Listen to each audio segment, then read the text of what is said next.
Hello everyone, welcome to my channel. ഇന്ന് നിങ്ങൾക്ക് വേണ്ടി ഞാൻ ഇൻട്രൊഡ്യൂസ് ചെയ്യുന്നത് ഒരു റെസ്റ്റോറൻ്റാണ്. പാളയത്തുള്ള ഒരു ലേ ക്യാപിറ്റൽ സീ ഫുഡും ഗ്രിൽസൊക്കെ കിട്ടുന്ന ഒരു ലേ ക്യാപിറ്റൽ പറഞ്ഞിട്ടുള്ള ഒരു റെസ്റ്റോറൻ്റാണ്. നിങ്ങൾ നല്ല ഗുഡ് ആംബിയൻസും നല്ല സ്പേസും ഉള്ള ഒരു റെസ്റ്റോറൻ്റാണ് നിങ്ങൾ ഉദ്ദേശിക്കുന്നതെങ്കിൽ ഇതൊരു ബെസ്റ്റ് ഓപ്ഷനാണ്. നല്ല സ്പേസും ഉണ്ട്, അതിനനുസരിച്ച് നല്ല ആംബിയൻസും ഉള്ളതാണ്. ഞങ്ങൾ സ്ഥിരം പോയി കഴിക്കുന്നൊരു റെസ്റ്റോറൻ്റാണ്. മിക്കവാറും സമയങ്ങളിൽ കഴിക്കുന്നതാണ്. നല്ല പീസ്ഫുൾ അറ്റ്മോസ്ഫിയറാണ് അവിടെ. അതുപോലെ തന്നെ ഇവിടുത്തെ ഫുഡ് സൂപ്പർ ഫുഡാണ്.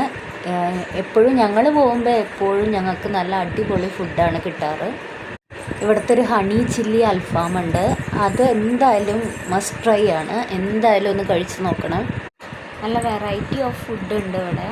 അപ്പോൾ എന്തായാലും പാളയം ഭാഗത്തേക്ക് വരികയാണെങ്കിൽ എന്തായാലും ഒന്ന് ലേ ക്യാപിറ്റലൊന്ന് കയറി നോക്കൂ, നിങ്ങൾക്ക് എന്തായാലും ഇഷ്ടപ്പെടും.